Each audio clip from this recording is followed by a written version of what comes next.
So, if you've ever spent any real time out in the wild, you know that moment of decision. Today, we're diving into a buyer's guide for the brand new Garmin eTrex Touch.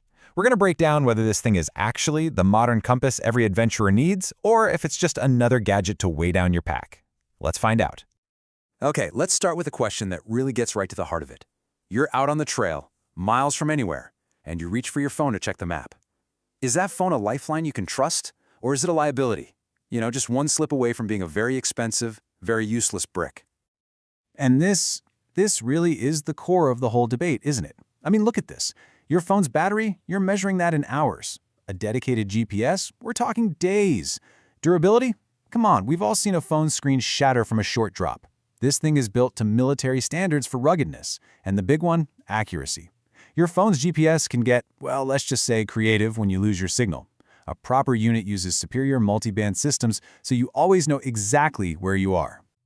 Now, this is exactly the problem that Garmin is aiming to solve with the eTrex Touch, which came out on September 30th, 2025.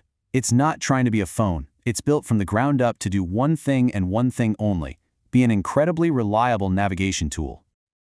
So, if you're even thinking about buying one, your decision probably comes down to three huge questions. So we're going to structure this entire explainer around them. What are the maps really like? How long does the battery actually last? And what's the damage to your wallet? All right, first up, let's talk about what is arguably the most important piece of the puzzle: the maps. Because on a device like this, a map has to be way more than just a static image of the trail. The eTrex Touch comes preloaded with something Garmin calls Topo Active Maps. So, what does that actually mean for you? Well, it's based on OpenStreetMap data, but here's the key. Garmin makes it routable. That means the device doesn't just see a picture, it understands the roads and trails as a network. It can create new routes for you, or if you take a wrong turn, it can reroute you on the fly. It's smart navigation, not just a picture with a line on it. And that routable intelligence unlocks some really cool features.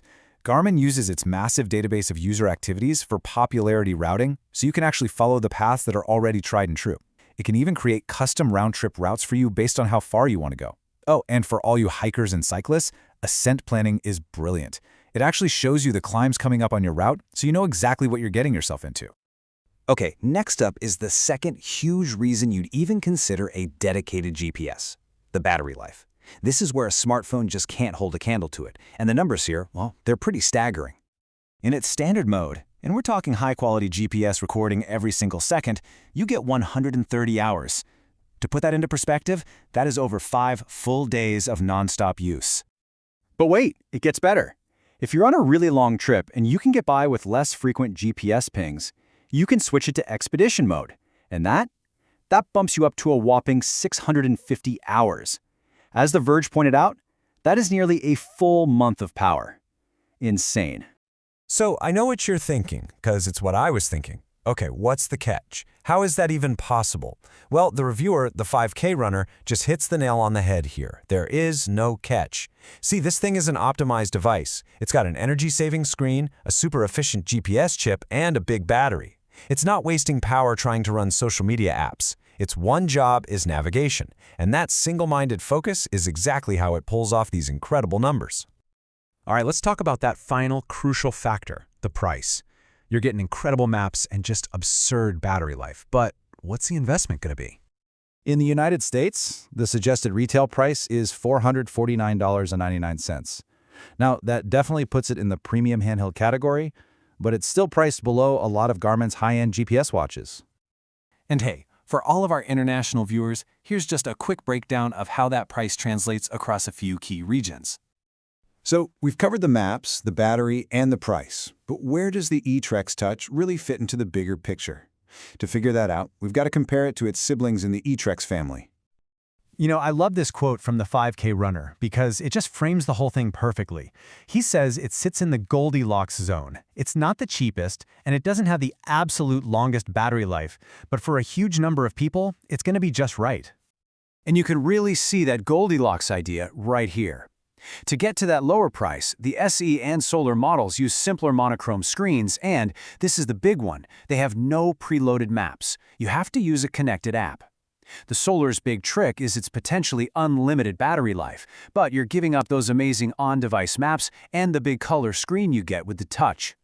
So really, when you boil it all down, the choice comes down to one single priority. If you want the best possible navigation experience right there on the device with a big color screen and built-in maps, that's the eTrex Touch, hands down.